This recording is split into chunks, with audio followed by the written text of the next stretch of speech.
Agradezco muchísimo la invitación al doctor Carlos Mendoza y, por supuesto, de la universidad a la que pertenezco, la Universidad Nacional Autónoma de México. Agradezco al doctor Carlos Vital, coordinador de Humanidades de la UNAM, por convocar a la UNAM y establecer estos lazos con la Universidad Iberoamericana que esperamos permanezcan.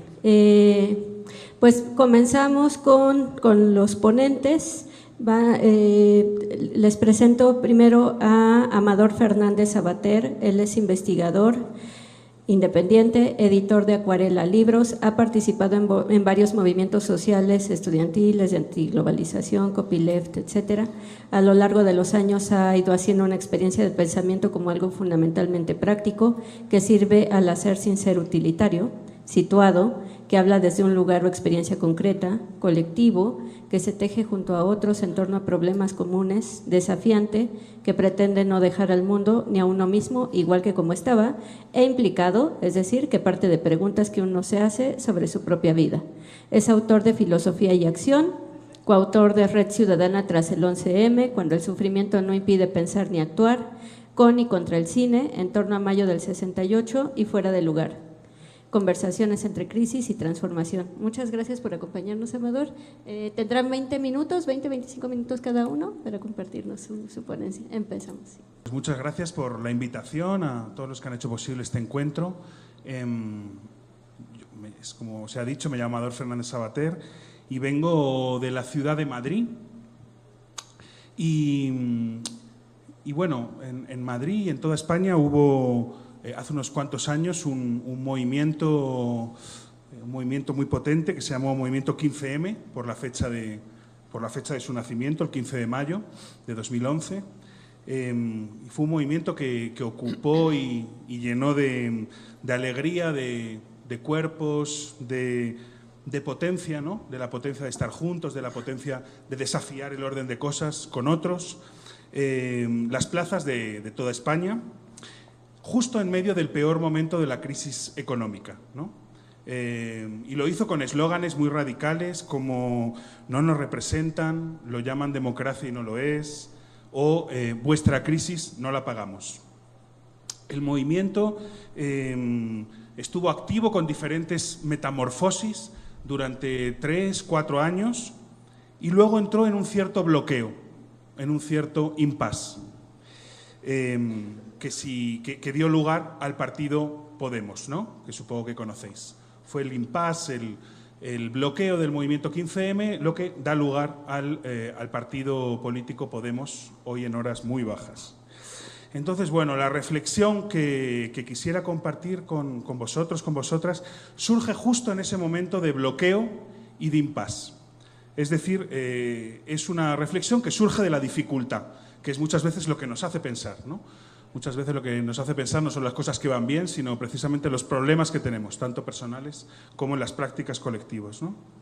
Y lo que esta reflexión se pregunta, y me gustaría que lo escucharais como una pregunta, porque realmente no hay soluciones, más bien ir construyendo una conjetura, incluso casi más que una pregunta, es el papel que tiene en este bloqueo lo que podríamos llamar un cierto desacople, una cierta inadecuación entre las prácticas contemporáneas de emancipación y los imaginarios de cambio que tenemos. Los imaginarios de cambio que tenemos. Este es un poco el tema que voy a intentar desarrollar, este desacople entre prácticas de cambio e imaginarios de cambio.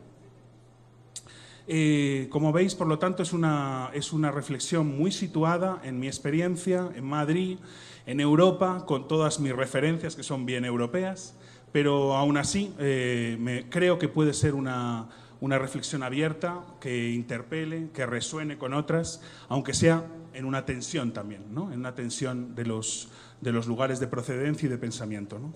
Bueno, vamos allá. ¿Qué imágenes tenemos del cambio social?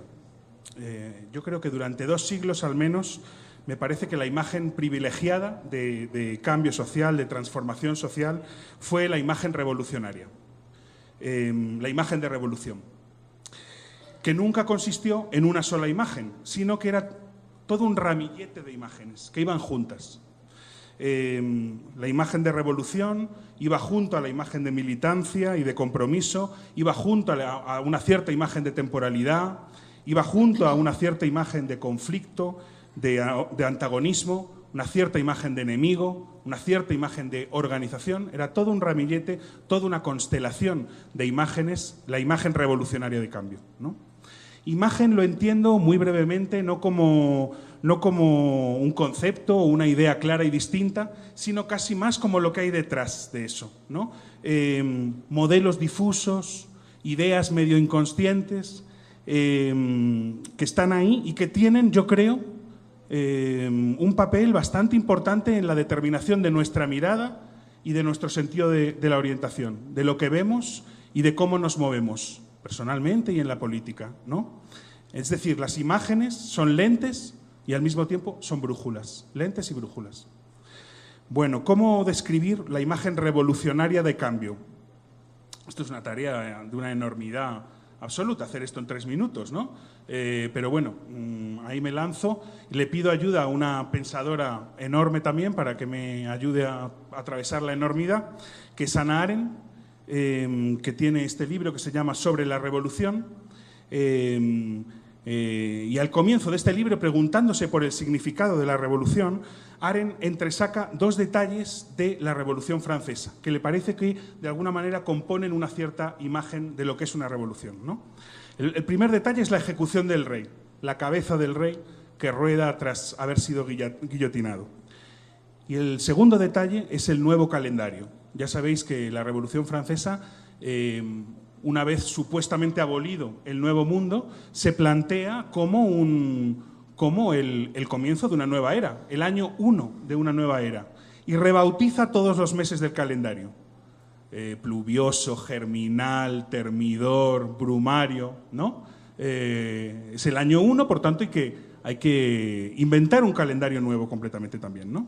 Entonces, tenemos 2 detalles que entresaca Hannah Arendt de la Revolución Francesa y que nos permitirían caracterizar una cierta idea de la imagen revolucionaria de cambio. Una idea muy provisional, contingente, precaria, para intentar tener un diálogo aquí y ahora, ¿no? Por un lado, la imagen revolucionaria consistiría en el derrocamiento del orden antiguo, el derrocamiento radical del orden antiguo, y por otro lado habría la dimensión de un nuevo comienzo, de un comienzo absoluto, ¿no? Que incluso lleva a inventar un nuevo calendario, también una nueva toponimia de los lugares, bueno, todo lo que hizo, utopías pedagógicas de la Revolución Francesa, montones, etcétera, ¿no? Entonces, digamos que la imagen revolucionaria de cambio, de transformación social, está determinada por un corte mayor en la historia, cortar la historia en 2. Una discontinuidad radical entre lo viejo y lo nuevo. Todo ello, dice Hannah Arendt, acompañado de una cierta idea de necesidad histórica, que ella muy sutilmente percibe en los discursos de los revolucionarios. En las metáforas de los discursos de los revolucionarios, ella ve que hay una idea de fatalidad, de necesidad histórica que trae la revolución. Cuando los revolucionarios hablan, por ejemplo, de la revolución como un vendaval imparable o como una tempestad irresistible, etcétera, ¿no? Entonces, la revolución es como una paradoja porque es un cambio radical y al mismo tiempo es un cambio necesario o fatal. Bueno, entonces, si la imagen revolucionaria de cambio que ha podido ser dominante durante 2 siglos es la guerra a muerte entre 2 mundos, el viejo y el nuevo, ¿cómo podríamos caracterizar el resto de imágenes de ese ramillete que decíamos antes, ¿no? Pues, bueno, de nuevo me lanzo un poco a la piscina en cosas que necesitarían un seminario entero, pero allá voy, ¿no? El militante sería la fuerza de voluntad que es capaz de una ruptura y de traer el mundo nuevo. El objetivo de la revolución es el hombre nuevo. La organización es la vanguardia consciente, articulada en partido, embrión de Estado. La temporalidad de la revolución es este corte mayor en la historia que es al mismo tiempo radical y necesario. Y bueno, yo creo que estas ideas de alguna manera han pregnado, han tenido su importancia en el imaginario revolucionario durante 2 siglos al menos, ¿no? Dicho esto, eso muy esquemáticamente, y teniendo en cuenta que las ideas que tenemos nunca son lo que pasa. Las ideas de una revolución nunca es la revolución misma. Lo que decimos que pasa nunca es realmente lo que pasa, ¿no? Entonces hay un desacople entre ambas cosas. Bueno, ahora me gustaría desplazar un poquito la mirada hacia la Puerta del Sol, ocupada por el movimiento 15M, cuando estábamos allí durante mes y medio. Alguien en determinado momento sacó un cartel que se hizo muy célebre, viral, ¿no? Hoy lo célebre es lo viral, que decía así: "Nobody expects the Spanish Revolution", ¿no? Nadie esperaba la Revolución Española. Entonces yo me pregunto a partir de este cartel si significaría esto la revitalización del imaginario revolucionario tras décadas de eclipse, y mi respuesta es que no lo creo, ¿no? De hecho, la frase "Nobody expects the Spanish Revolution", no sé si lo sabéis, pero es simplemente una alusión humorística, un sketch famoso de los humoristas Monty Python, que hay una película entera en la cual aparece todo el rato la Inquisición española, esa gran aportación nuestra a la historia de la humanidad. Pues en determinado momento, cuando menos te lo esperas, aparece la Inquisición española y hay un personaje que dice siempre "Nobody expects the Spanish Inquisition", ¿no? Entonces, bueno, el cartel, digamos, es solamente una broma con respecto a esto, ¿no? Y yo creo que justo este tipo de alusiones vagas, metafóricas, humorísticas, en realidad es el síntoma de un agotamiento. El agotamiento de un imaginario de 2 siglos. El agotamiento del imaginario de la revolución como idea dominante de cambio, ¿no? Los signos ya no hacen pasar las intensidades, ¿no? ¿Querría esto decir que el 15M no aspiraba realmente a una transformación sustantiva del orden de las cosas? Yo no lo veo así, la verdad. Hay una discusión posible, pero no lo veo así. Creo que más bien estaríamos viviendo un momento, o es lo que planteo pensar, de impasse o de intervalo en el cual las imágenes de cambio y las prácticas de cambio van cada una por su lado. Van un poco para cada una por su lado. Las prácticas experimentan nuevos caminos con mucha potencia, pero muchas veces a tientas, ¿no? Al menos mi experiencia sí en España es así, muchas veces a tientas, es decir, sin un lenguaje para nombrarnos, sin imágenes que nos acompañen, sin instrumentos de otra legibilidad, etc. Y las viejas imágenes revolucionarias de cambio, más que desaparecer, el problema es que siguen funcionando en nuestras cabezas, en nuestros cuerpos, como imágenes zombie, ¿no? Como imágenes zombie, es decir, imágenes muertas, pero en movimiento y que devoran la vida. ¿En qué sentido me parece que las imágenes zombie devoran la vida? Por lo menos se me ocurren tres aspectos. Uno, mirándose en el espejo de las imágenes zombie, las prácticas obtienen un reflejo muy desvalorizante y despotenciador de sí mismas, ¿no? No se consigue nada, no estamos a la altura, ¿no? Claro, porque no estamos a la altura del umbral de la vieja imagen revolucionaria de cambio, ¿no? Esto fue un gran problema en el 15M, esta especie de mirada negativa que se tenía de la sociedad hacia el movimiento, pero también del movimiento hacia sí mismo. Esta idea de, bueno, en realidad no hemos conseguido nada. Con todos los grandes cambios y todos los efectos que tuvo el movimiento hasta hoy incluso, sin embargo, había esta idea de no hemos conseguido nada, porque claro, conseguir cosas es hacer este corte mayor en la historia, entre el pasado y el futuro, derrocar el orden antiguo y que comience lo nuevo, ¿no?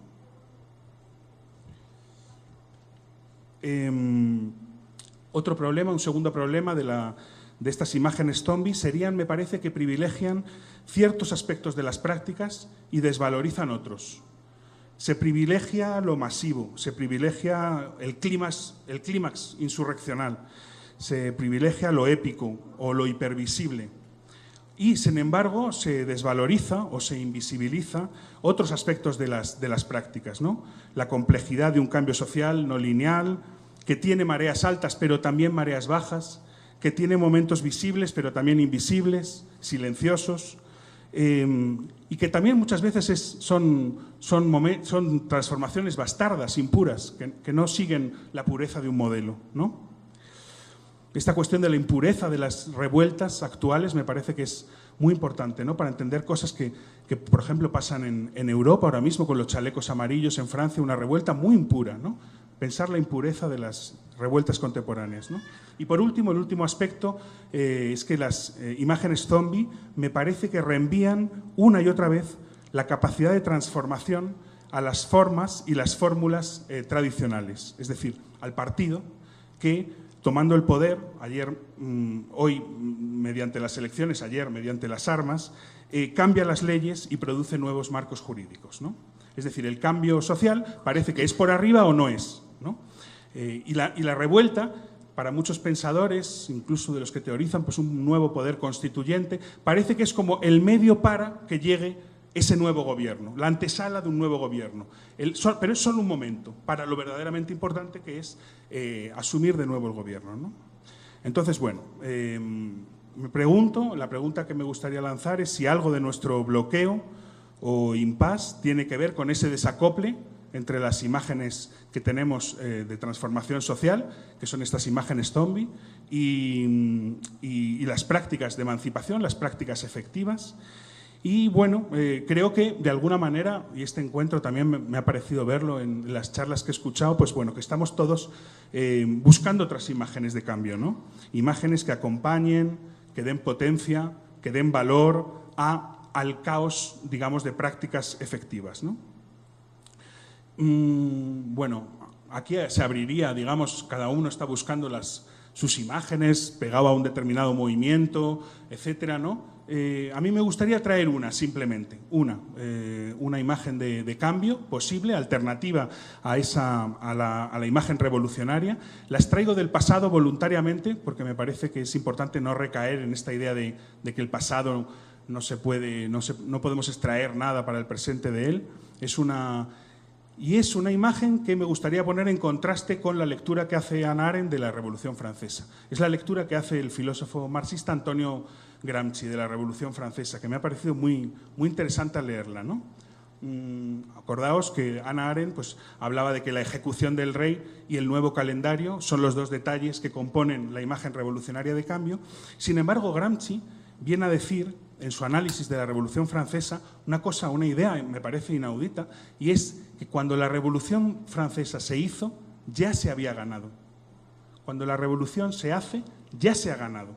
Es decir, había habido todo un proceso subterráneo, lento, invisible, que él dice pues es la Ilustración, ¿no? Con sus salones, sus clubs, sus enciclopedias, etcétera, difuminado por toda la sociedad, que ha redefinido la realidad. Y cuando el Palacio de la Bastilla se toma, es solo la caída de una cáscara vacía, porque la realidad ha sido definida ya de base por un movimiento subterráneo, ¿no? Redefinir la realidad me parece que no es solamente redefinir el relato que tenemos de la realidad, cómo nos la contamos, sino redefinir la realidad misma, en su materialidad. Es decir, lo que cuenta y lo que no cuenta, lo que vale y lo que no vale. Y todo eso inscrito en gestos, en comportamientos, en relaciones que tenemos entre los seres humanos y con el mundo, ¿no? Entonces, con esta intuición gramsciana, esta visión, esta iluminación gramsciana, sería que la revolución se gana antes de hacer la revolución, en la difusión, en la expansión de una nueva definición de la realidad, ¿no? No es un asalto, sino que es más bien como una especie de infiltración. No es un proceso de acumulación de fuerzas, sino más bien un desplazamiento de la sociedad, un desplazamiento del deseo también hacia otras cosas. No es un movimiento en torno a un sujeto centralizado y único, sino más bien un movimiento colectivo, anónimo, difuso, ¿no? Con muchos centros. Y no es ni siquiera solo el instante de una insurrección decisiva, sino una presión indirecta, cotidiana, difusa, un gota a gota, una especie de gota a gota, ¿no? Bueno, entonces esta imagen, digamos, extraída de Gramsci, me parece que puede ayudarnos a redefinir las imágenes de revolución, de transformación social, ¿no? Que serían, a diferencia de las del siglo XIX, de las del siglo XX, hablando siempre con generalidades que espero que me perdonéis, no sería tanto la negación que luego trae la afirmación, el derrocamiento del viejo mundo que trae el nuevo mundo, sino más bien la imagen de una potencia que crece, ¿no? Una potencia que crece. Entonces me parece que esa es una idea que nos puede dar mucho más juego y mucho más adecuada y mucho más en vínculo con las prácticas de hoy, ¿no? Una potencia que crece. Entonces podríamos jugar a redefinir el resto de imágenes del ramillete, ¿no? Según esta idea de la potencia que crece, ¿no? ¿Cómo repensar el compromiso? Pues el compromiso sería ahora el cuidado, el acompañamiento de esa potencia que crece. ¿Cómo pensar el conflicto? Sería, en todo caso, no partir del enemigo, ¿no? Sino defender la potencia que crece o desbloquear la potencia que crece para que pueda pasar, ¿no? ¿Cómo pensar la temporalidad de una transformación social? Pues sería el presente de un proceso. No sería ese corte mayor en la historia, sino el presente de un proceso. El presente del proceso de la potencia que crece, ¿no? Distinto a la idea de proyecto, que se articula en la idea de medios y fines, ¿no? Porque en realidad en las prácticas muchas veces no sabemos dónde vamos.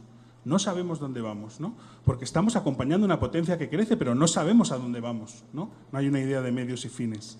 Y por lo tanto, 3 minutos. Y por lo tanto, la última idea sería la de militancia, que yo creo que podríamos redefinirla no tanto como una fuerza de voluntad, sino más bien como una cualidad del tacto, ¿no?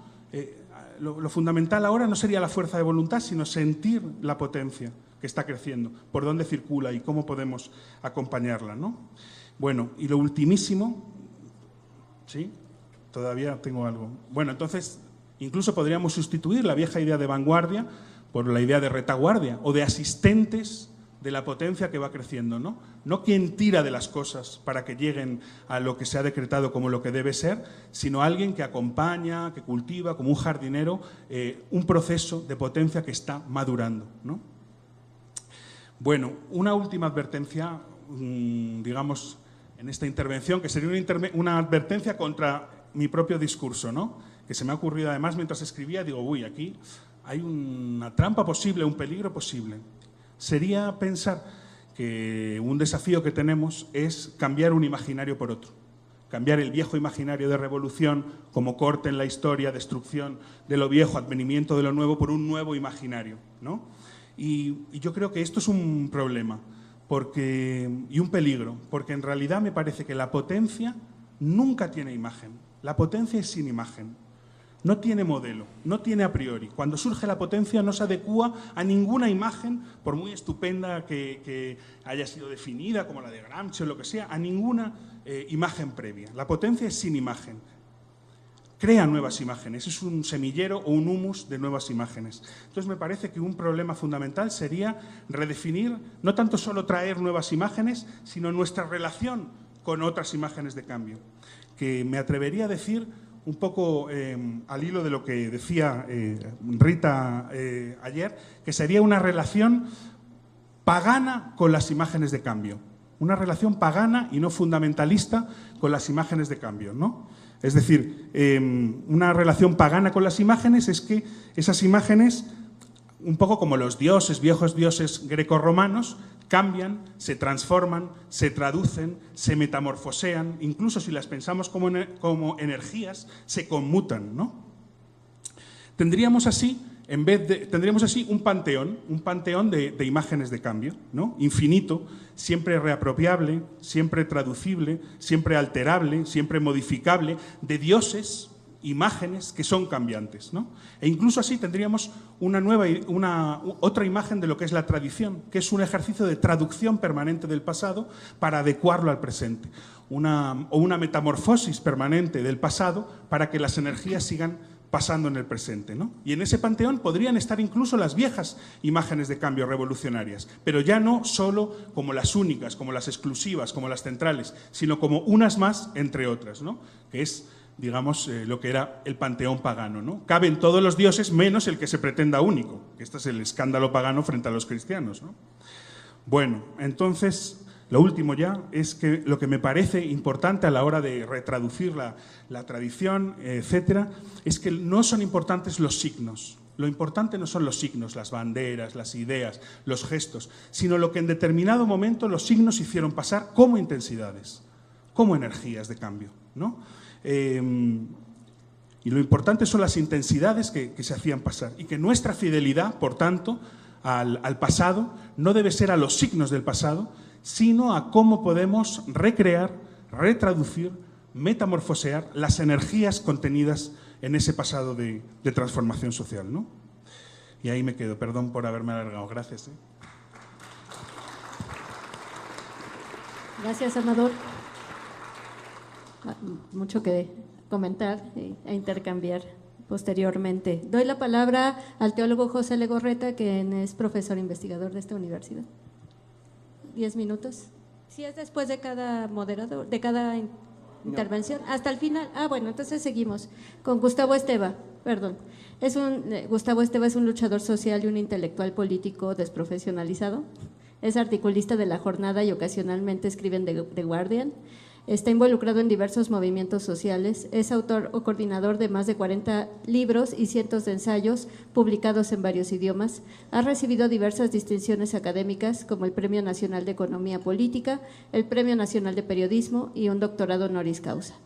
Colabora en la Universidad Iberoamericana, Ciudad de México, en el Centro de Encuentros y Diálogos Interculturales, en la Universidad de la Tierra en Oaxaca y en diversas organizaciones y redes nacionales e internacionales. Vive además en un pueblo pequeño, zapoteco, en Oaxaca. Gracias. Muchas gracias. Buenas tardes a todas y todos. Sí, parece que ya estoy autogestionado. Muchas gracias a Carlos, a Pablo, por la invitación y a todas las personas que hicieron posible este magnífico encuentro. La primera pregunta que nos hicieron para nuestra mesa se refería a los fascismos que andan circulando por ahí.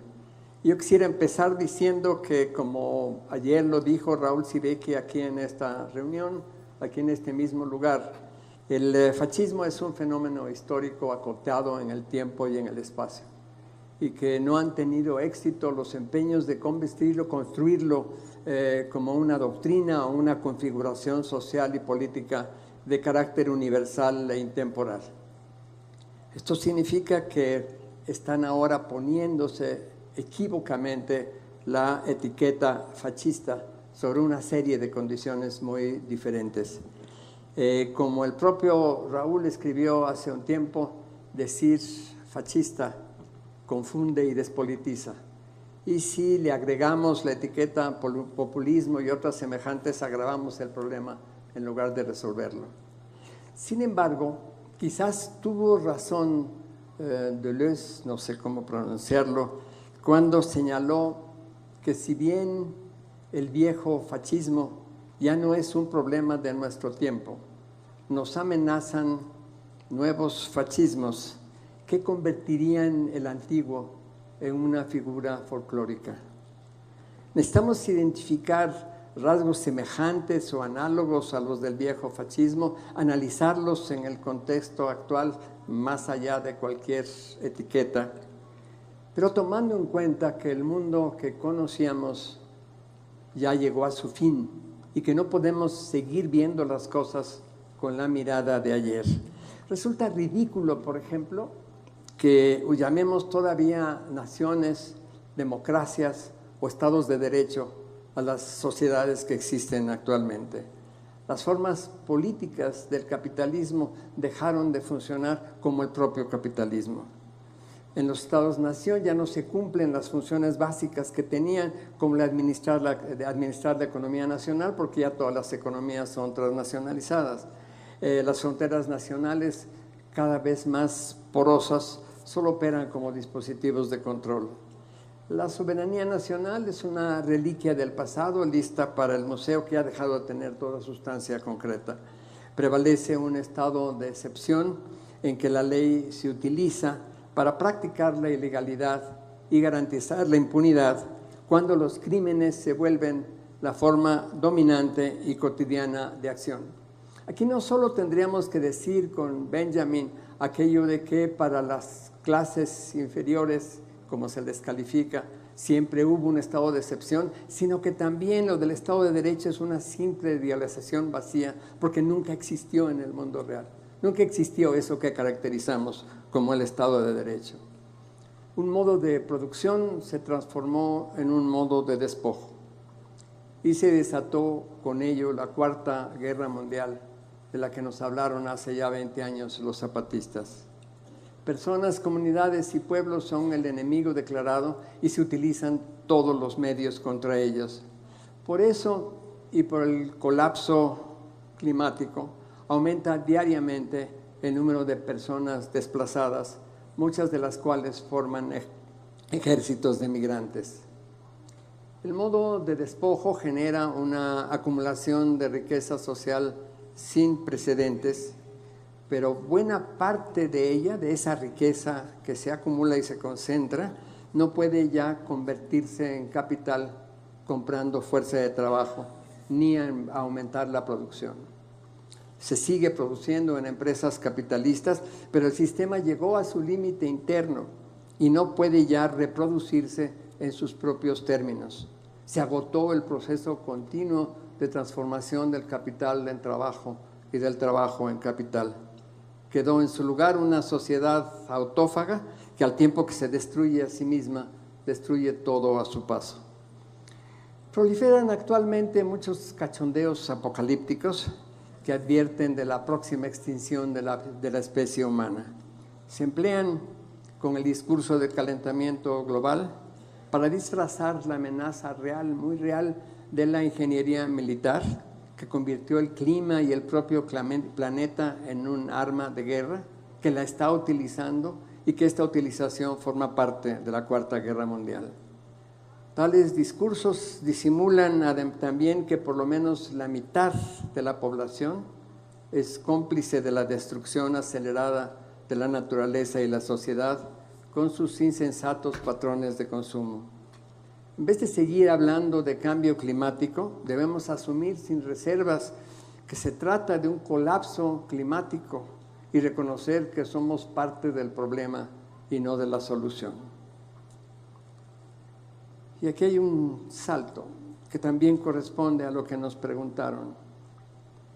Necesitamos preguntarnos por qué hasta las personas más afectadas por sus políticas siguen reeligiendo una y otra vez a personajes como Orbán en Hungría y Duterte en Filipinas, que vimos ayer lo que es Filipinas hoy.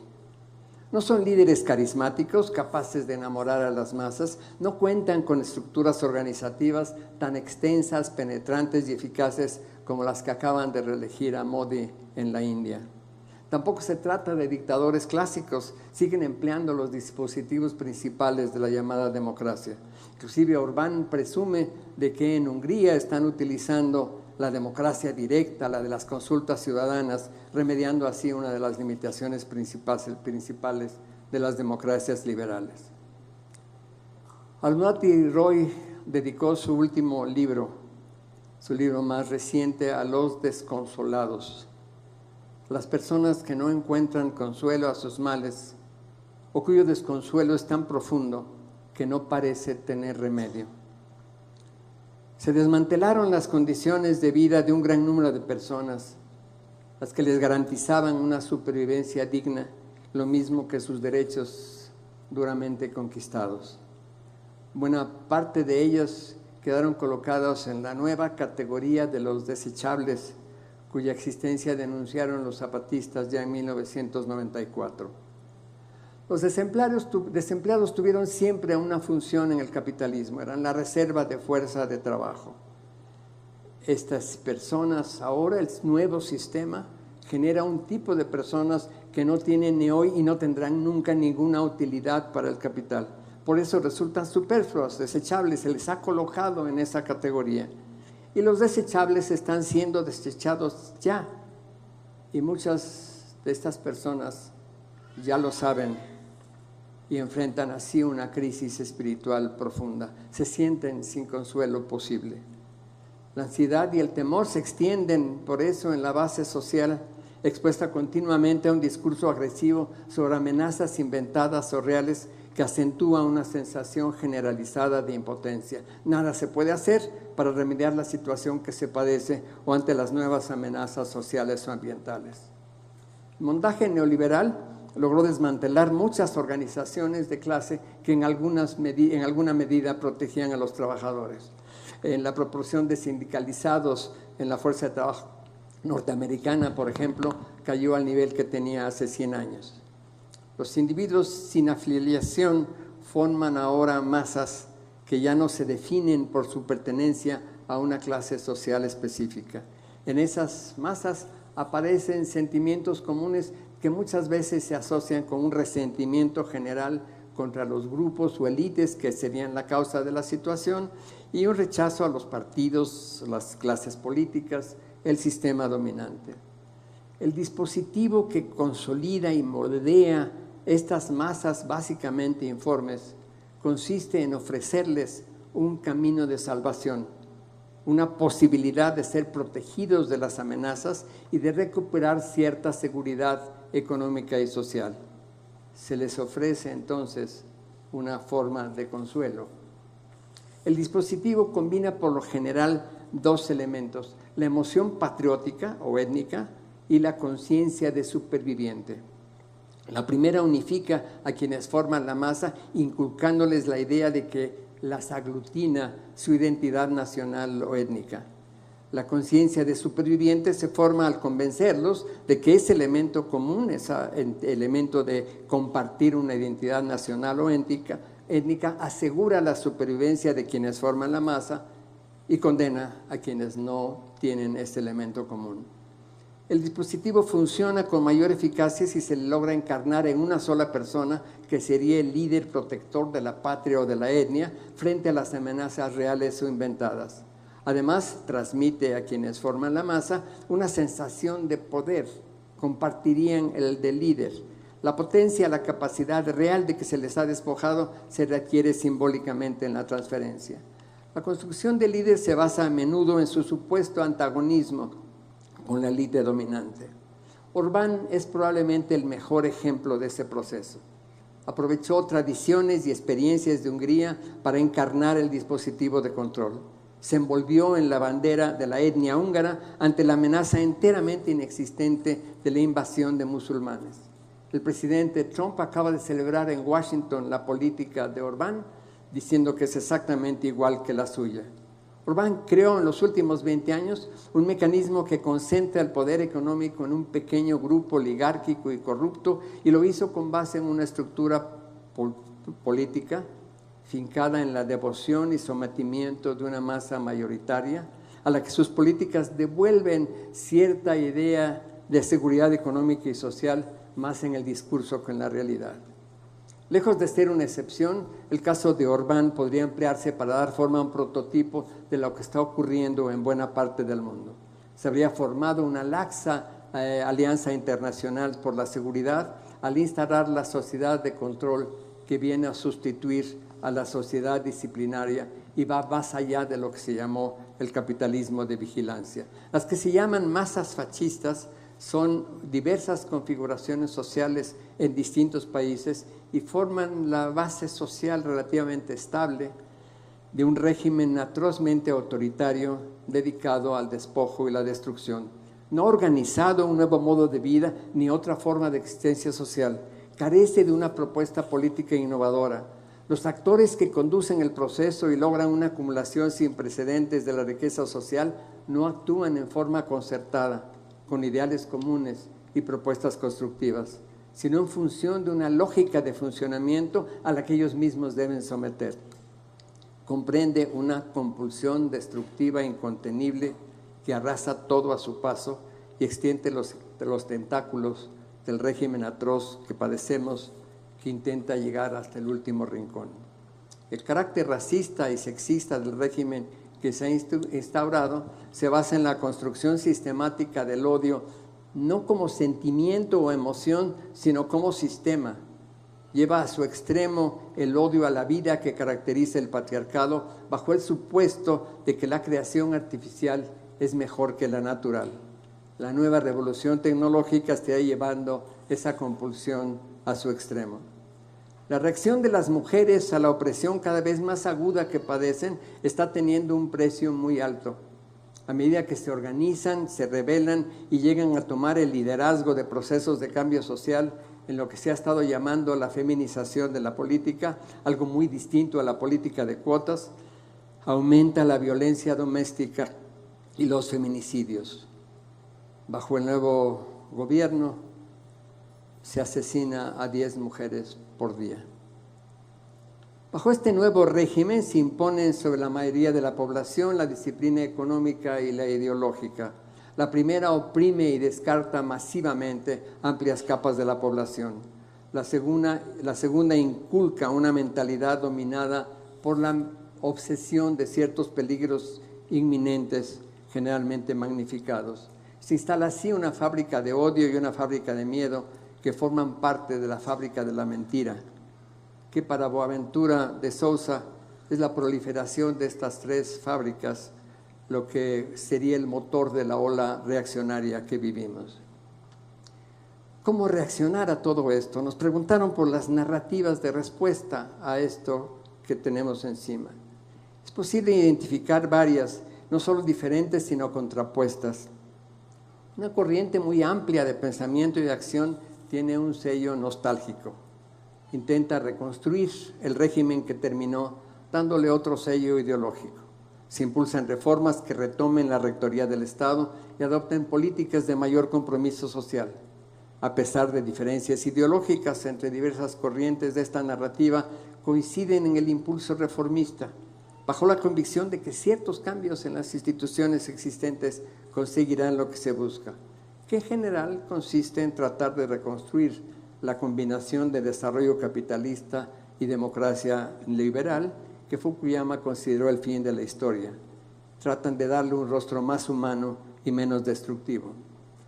Una corriente cada vez más vigorosa pone énfasis en la necesidad de enfrentar con seriedad el colapso climático dentro de un amplio espectro de posiciones. Algunos grupos ambientalistas se conforman con el camino de los acuerdos de París, se lo simboliza ahora la posesión de esta chica Greta, y piensan que un capitalismo reformado podría hacer frente a los desafíos ambientales actuales, por lo que se acomodan sin dificultad a la narrativa reformista. Otros grupos toman iniciativas que no caben en ella. Pero en la base social, mientras tanto, cunden cada vez más actitudes que desafían radicalmente el sistema dominante. Aunque se siguen usando procedimientos jurídicos y políticos como mecanismos de defensa, el énfasis se encuentra en la resistencia y sobre todo en la construcción alternativa. Se trata obviamente de resistir por todos los medios el despojo de territorios y derechos y las presiones económicas y sociales, pero se sabe que la mejor forma de resistir es crear otra cosa. Y entonces se busca al mismo tiempo, paso a paso, escapar de la esfera de dominio del mercado y del Estado y construir otra posibilidad de vida. Se toma a menudo como referencia de estas narrativas a los zapatistas de Chiapas o los kurdos de Rojava, a las kurdas de Rojava, diría yo, pero son iniciativas que se extienden por todas partes, en el campo, lo mismo que en la ciudad. Son empeños que mantienen ligas con el sistema dominante porque es imposible escapar de él por completo y además los acosa continuamente, pero están tejiendo formas de solidaridad y mutuo apoyo y forjando articulaciones políticas que poco a poco estarían constituyendo la masa crítica que podría organizar el funeral de la era que termina. Hay en esos empeños un compromiso indestructible con la condición humana. El cariño como categoría política central es el secreto de una reacción eficaz y duradera ante el horror. 3 bellas jóvenes palestinas, Besán de 21 años, Mayar de 15 y Aya de 13, estaban tranquilamente en su casa cuando un proyectil israelí las decapitó. Desde la habitación en que sus 3 hijas yacían, bañadas en sangre, Iseldin Abuelaish, su padre, habló para la televisión israelí, mostrando en esta aterradora transmisión lo que significaba la carnicería de civiles que el ejército israelí perpetró en Gaza en enero de 2009. Con notable entereza, Iseldin llevó a los tribunales el caso de la matanza de sus hijas. No tuvo éxito, aunque las autoridades israelíes nunca pudieron probar motivo alguno para haber bombardeado su casa. Más tarde, Iseldin creó la Fundación Hijas por la Vida para ofrecer becas a mujeres jóvenes. Finalmente escribió un libro. Su título, No odiaré, contiene todo el sentido de su lucha actual. Sigue convencido de que palestinos e israelíes deberían amarse unos a otros en una sociedad civilizada. Pero nunca olvida a sus bellas hijas. Una inmensa fotografía, cuando las tres juegan en la playa, cubre toda la pared de su oficina. Al preguntársele cómo cambiar la sociedad en los años 80, Iván Illich respondió: ni la revolución ni la reforma pueden, a final de cuentas, cambiar la sociedad. Se requiere más bien una nueva historia poderosa, una historia capaz de barrer los viejos mitos y convertirse en la historia preferida. Una historia tan incluyente que arme en un todo coherente todos los fragmentos del pasado y del presente. Una historia que arroje alguna luz sobre el futuro para que podamos dar el siguiente paso adelante. Si se quiere cambiar la sociedad, es necesario contar una historia alternativa. Ni la reforma ni la revolución lograron cambiar la sociedad mexicana, que no ha podido deshacerse del régimen despótico creado desde la independencia. A lo largo de 200 años, ese régimen ha operado bajo una dictadura abierta o con diversas fachadas democráticas. Como en otras partes del mundo, un gran número de mexicanas y mexicanos estamos hoy decididos a ponerle fin. Y para esto cambiamos la manera de cambiar. Lo primero es cambiar las palabras, el lenguaje patriarcal que nos domina. Tenemos que deshacernos incluso de palabras tan lindas que hemos estado usando aquí, como dignidad y paz y cosmovisión, que están todas infectadas. Cosmovisión sí, es el énfasis occidental griego en la visión. Nosotros no decimos cosmovisión con ese énfasis, decimos cosmovivencia. Y no decimos paz como se ha dicho en 2000 años en Occidente, como un contrato de dominación. Hablamos de paces y ante todo la de que nos dejen en paz. No colgamos ya nuestras esperanzas o iniciativas de alguna vanguardia iluminada o de un líder carismático. No creemos que bastaría tomar el control de los aparatos estatales o para realizar el cambio, o que la llamada democracia, una democracia que solo es democracia en el nombre, que nunca ha existido como tal, que ha sido siempre un régimen despótico, racista y sexista, y que esto está en su diseño original y hasta hoy. Y por esto nos ocupamos seriamente de reconstruir la sociedad desde su base, y así estamos forjando una nueva historia. Dejamos atrás los mitos asociados con el horizonte político del Estado-nación, de la patria, de la sociedad en conjunto. Renunciamos al futuro por el carácter ilusorio de todas las tierras prometidas, empacando en el presente tanto pasado y futuro como podemos. En vez de la promoción leninista de nuevos caminos, suponiendo que la gente está paralizada o que se mueve en la dirección equivocada, apelamos al contagio y la conmoción. Nos movemos junto con el otro, con la otra, para descubrir juntos el camino. Recobramos sentido de la proporción. El hombre industrial fracasó en su pretensión de ser Dios. Concebimos la lucha social desde la dimensión de los mortales ordinarios que somos. Recuperamos nuestra agencia autónoma al actuar a nuestra escala, en vez de pretender que podemos ver el mundo desde arriba, desde el Estado, como si ya estuviéramos ahí o aún más alto. Decimos no al desarrollo en cualquiera de sus formas, porque no queremos ser como los desarrollados.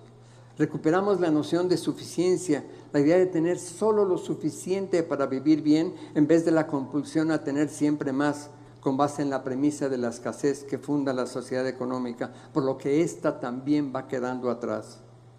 Reconocemos el cariño como la argamasa de las relaciones entre las personas y como categoría política central de la nueva sociedad, fincada en la amistad, no en el lucro o la ideología. En el camino encontramos a muchas personas y grupos como nosotros que viven ya más allá del sistema dominante. Estamos formando un tejido global de alternativas que forme la masa crítica que nos hace falta. No somos individuos, esa categoría, esa forma en que hemos sido construidos que destruye la condición humana. No somos masas, esa colección de individuos que potencia su inhumanidad. Somos nudos de redes de relaciones insertos en entramados comunitarios. Paso a paso concebimos, contamos y realizamos la nueva historia, la historia de la sociedad nueva que nació en las entrañas de la antigua y que la empieza a dejar atrás con todo su horror, para abrirnos amorosamente al gozo.